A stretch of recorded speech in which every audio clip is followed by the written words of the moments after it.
1 hora te vas de ahí. Okay. 1 hora te vas de ahí. Sí, sí, dale.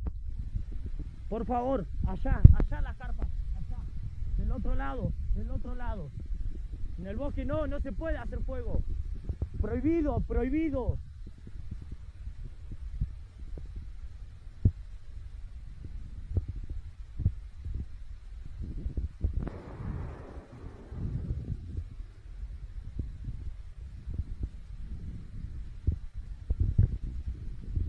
Estos son los hijos de puta que nos prenden fuego, la concha de su madre. Ustedes son los hijos de puta que nos prenden fuego, la puta que se pasó. Llévate y se van a la mierda, dale. ¿Cómo vas a estar haciendo fuego, hermano?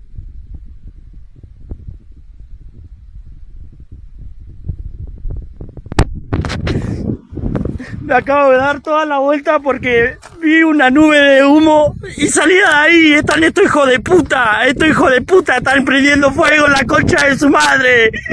¡Te vas, hijo de puta! Si no lo cuidamos nosotros, ¿quién va a cuidar esto, hermano? Tiene que haber alguien acá, mirá.